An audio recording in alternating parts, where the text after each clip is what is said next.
It's your first time here in Stangelberg, isn't it? Yeah, in first Austria? time. How did the call come about that you came down here? I done some charity work in Brazil once for Luta, that heavily involved in judo, boxing, Oh yeah. helping people in the favelas across the border. The guy who runs the charity is in touch with Mr. Klitschko because Brazil and the fighting culture, and then he put us in touch and said, look, if you guys ever need anything, you never know, so let me just make an introduction, and that's how they got in touch, luckily. And we arranged some sparring, and that's why I'm here now. Yeah. And you come down here, how long do you stay for here? 10 days. 10 days, oh wow. So you pretty much see the rest of the camp out?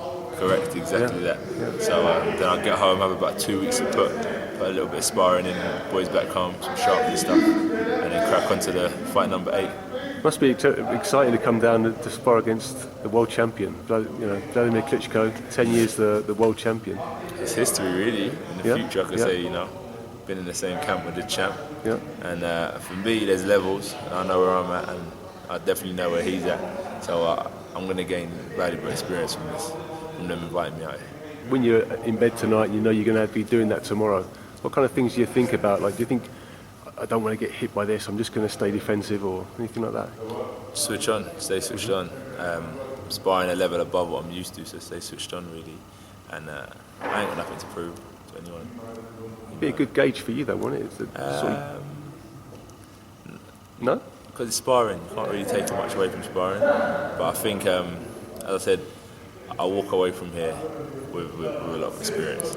And as I said, I ain't got nothing to prove to anyone. I'm coming in to work on things and just get a feel what it's like to be in with a champ. Do you know what I mean? I haven't really sparred many people who can compete with me physically, and that's how I feel. And I think Vladimir would definitely impose some new threats. Yeah. So it'll be interesting to see how I cope with it. Something I wanted to talk to you about, because Dillian's here, and because everybody, when they think of Dillian White, they're comparing him with you because of the amateur video that came online a few months ago.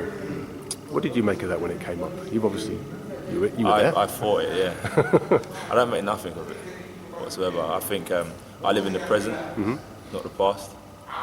But you learned something from it. I mean, did you watch it back again and think, I did that wrong, or I do that better now? No way have I can compare myself to who I was 7 years ago. Was that how long ago it was? Yeah. Oh wow. To who I am now. It was 6 years ago, 6 years ago. So nah, there's no way I'm looking back then. That's way too far back. My third amateur fight. Do you know what I mean? So I wouldn't say a relative novice. I was a novice. Yeah. And it was just another fight to get me where I am now. And you've gone on from there, obviously, to massive success, and you probably continue to massive, do it. No, but You can't get a lot more massive than Olympic gold. Worlds, and ABAs, yeah. Even box cup novices, GB championships. I consider all them as special as a gold medal, because without them I wouldn't be here now. You know what I mean? So I seriously consider them as special as the Olympics. But yeah, looking back 6 years ago, I think that's rewinding myself way too far back, because I've come on leaps and bounds from then. And I think that's what those experiences were about. See if you it's a fight game. You're gonna have tough times, you're gonna have good times, but I think it's how you deal with it and what you make of it. And I think I've kind of been strong enough to mould something special out of what you've asked me about that fight 6 years ago. There's no animosity between you? No, you don't owe me no money. Nothing like that. So. Okay. He's another fighter. Yeah. And I want him to go on and do well. You like to face him as a pro one day? Yeah. Sort of to put the record straight, sort of thing, or that just doesn't matter anymore. Come on now. I want people listening to put themselves in my shoes. Would it really matter? Put yourself in my shoes and ask. I want them to ask themselves, would it really matter?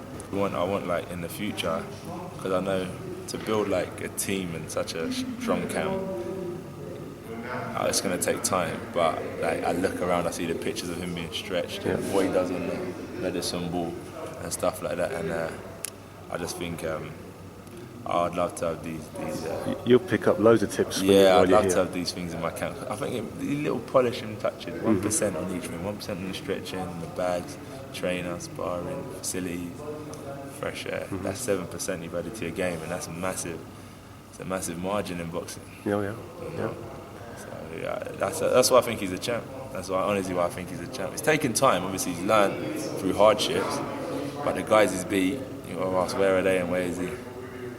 Do you measure yourself against Vladimir a little bit? No way. Do you measure yourself against anybody? If I was to measure myself against anyone, I'd measure myself against like guys like right now, Fury, Price, Chisora. Then I'll go to Cornish, Sexton, McDermott, Towers. So not to mention Towers, you know. So that's because these are the guys. Then after I've gone through so on and so forth, then I could start. If I'm just on the fringe of world, then I'll start thinking Klitschko's, Wilder's, Deverns, and I start thinking, so where am I? And that's leaping for me. You know, I'm measuring myself at what's in front of me, see where I'm at and how easy it is for me to go up to that next level. I've already had 7 fights. There's nowhere near being satisfied. No.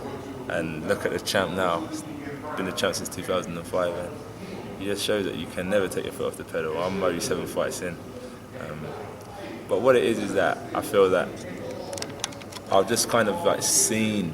Like if I look at a chart, I can really see where it's been up, down. Because my success has come in a short window, I can really gauge where I've been, where I've had tough times, where it's gone well, when I've been beat, when I've bounced back, and how I've dealt with it. So I can really gauge where I'm at. And one thing I like to always look forward. Don't worry about who's behind you or what's gone on.